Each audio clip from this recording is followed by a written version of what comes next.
Thank you, Amy. That was very exciting. I really like that. So, I am here sharing some interdisciplinary work, and it's interdisciplinary not only in my research but also in my execution. So, this is a series of poems that I've written born out of the narrative historical arc of AIDS and HIV. Um, the story really begins with my story as a young person coming of age when all representations of gay men on television or in movies were essentially marked by AIDS, marked by death. I was fairly young when Pedro on MTV was like the first really important out character on a reality show, and then died shortly thereafter. I distinctly remember watching Philadelphia for the first time, seeing It's My Party, Relax, It's Just Sex. These films in which queerness, gayness, was an automatic marker for death um, marked me in my assumption of what life could be.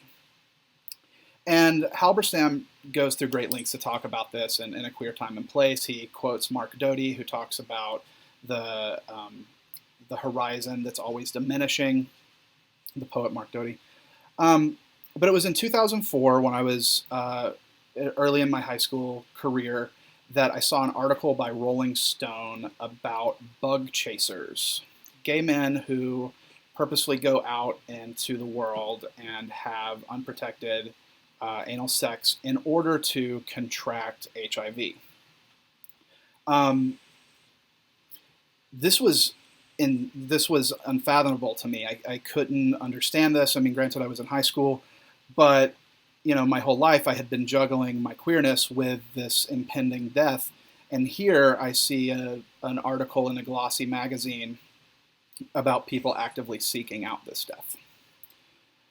Later in grad school, I found a book, Unlimited Intimacy by Tim Dean, and he explores this phenomenon of barebacking. Later, I moved to New York about 7 years ago, right about the time that PrEP became widely available. And as soon as PrEP was widely available, it marked Tim Dean's research as kind of no longer representative of what was going on in the lives of gay men.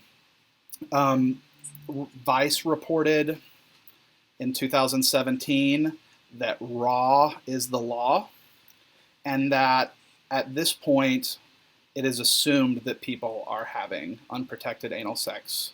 They are having, because they are on PrEP and they feel safe doing so. Well, these ideas have been swirling around in my head for a long time, and over the summer, with the pandemic in place and me stuck at home, I began watching a lot of documentaries about artists. And I watched Ron Athey's documentary, Hallelujah. He's a wonderful performance artist, mostly active in the 90s. And he talks about how he was born into an evangelical family. And he was born under the sign of a prophet. And he was raised being told that he would be the next prophet for their church. He would be a great man for their church. Well, he came out, he was excommunicated, he caught HIV, and he, like I did in the 90s, assumed that being a gay man meant that you were going to die. Well, he was in his early 20s when the first cocktail, the first HIV cocktail came out, and suddenly he was able to live.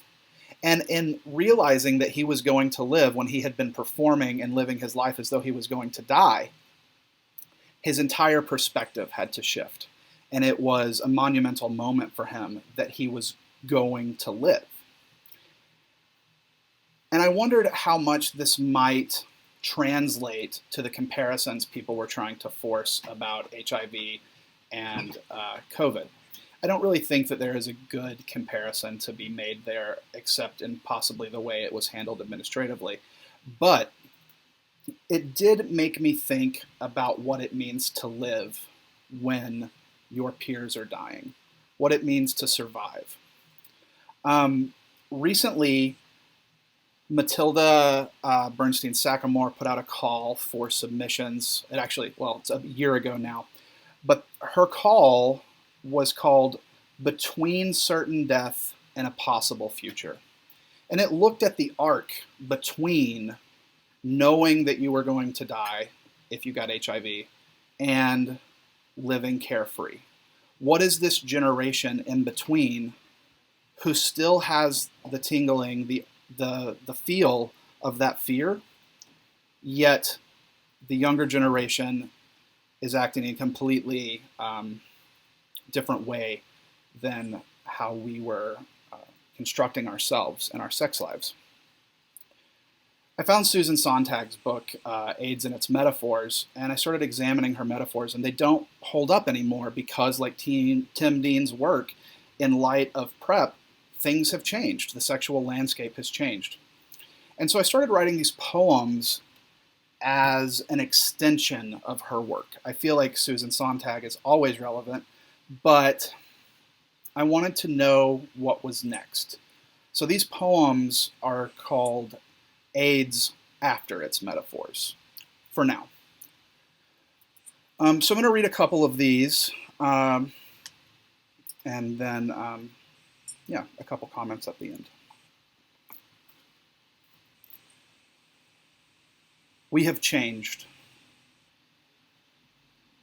We have changed the image of death enough that I can come to you, altar and offering, without fear of blood, now fingering buttons and stepping out of skin, to meet in the middle of anywhere and kiss revolution into dull-eyed strangers who, bored, who, like us, have lost the memory of when we were one tribe.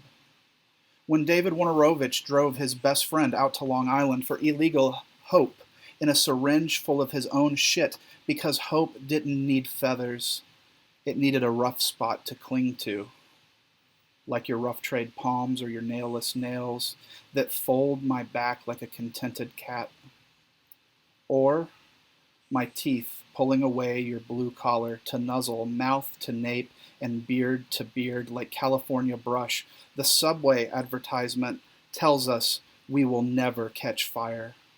Pristine men laughing in post-Rudy New York of you equals you. They've cleaned the place up, like you wash the streaks from my briefs, like I collect our cum towels when they start to sour. Then, like a stain, all that once was fear is undetectable.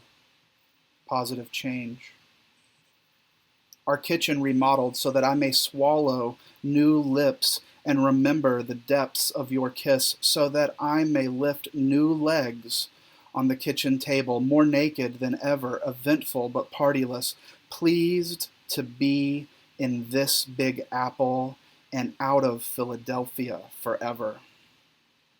There are ways to say I love you now that were once reserved for nursemaid mothers, ways of saying I want your water and the pier. I want all the best places and none of the tears. I want to forget Rome and the ramrod and how they fell. I want your love. I want all of the sin and none of the hell. I answer no. I say, we carry the ashes of our dead. I say, I carry you bareback to the end. This next one is called A Flyer Came in the Mail Today, and it's about the NEA4. A flyer came in the mail today. One image cropped like yours. Nothing, a reduction. A picture we had seen, 6 years ago? Seen when you could see things before Jarman blew. We held hands in the gallery lights. A kind of broad daylight in New York art air. We were not bored or entertained. We just wanted to talk about the way the graffiti walls brought inside our evening walks. It made us horny as if cruising words. I didn't read a single tombstone. But I remember the language of our palm sweat, the spit against the formica partitions. We giggled, never questioning who heard us and in what stall, assuming they thought we were perhaps just an installation of lovers or maybe a performance of fuckers. But today I see a sliver of that day. Warnerovich, cut to pieces. And I think of how you and his lover, Peter, are both dead, and how he and I will be different kinds of alone. The text on the flyer: your tax dollars paid for it, and your outrage got it removed. I hope he sues. Serrano is there too. Pissed off Christ full of nails. I want to crucify Jerry Falwell with all your HIV needles and 1,000 poison dicks at the St. Mark's bathhouses. And I want to put his corpse in the Whitney, chained to a bed, lips sewn shut, naked with catheter, hungry and sick, and on his IV drip the blood of AIDS-sick Satanists. I will call it Untitled Buffalo, or possibly Reclamation. I will put your name on the tombstone beside the art. Mixed Media, 1990. New addition to the permanent collection. Donated by you. One of the many corpses made, and the only justice had, when a picture is all I can save of you. Thank you. The next one is called Health Codes, and this is about the closing of the St. Mark's bathhouses because they were HIV hotspots.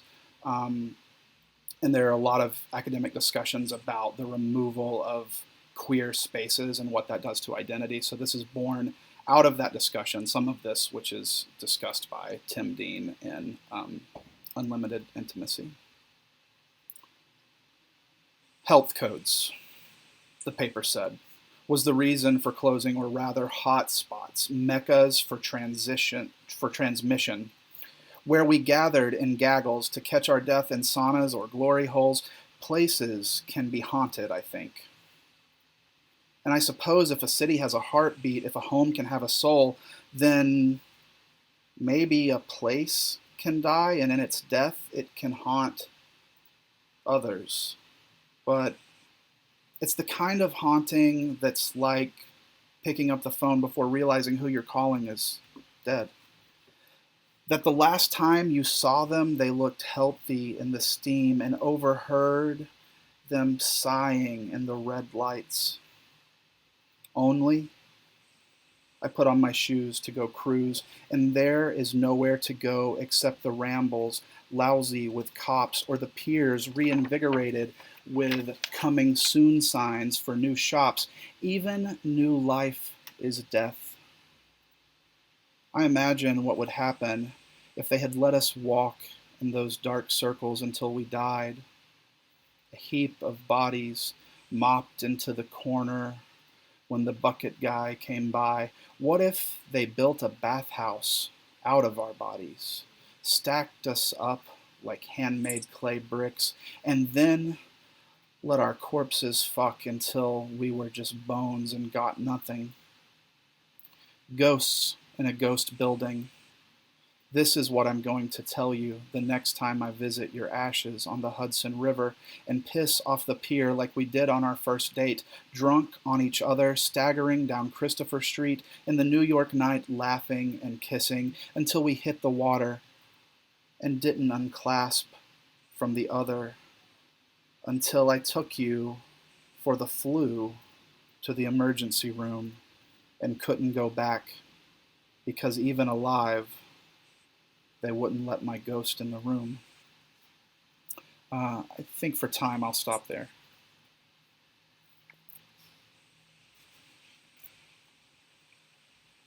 So the arc of these poems is following the same speaker as he makes sense out of survival. So there's definitely this theme of survival guilt. But also, as he progresses forward in time, he's making sense out of a younger generation's lack of awareness about the history of HIV and AIDS. So his metaphors are really dated. And he's working from a place that younger folks won't understand. And I think part of this comes from my being a teacher and trying to talk to my students about what it was like at that time. But yeah, I have a good ways to go, but I'm really excited about this work.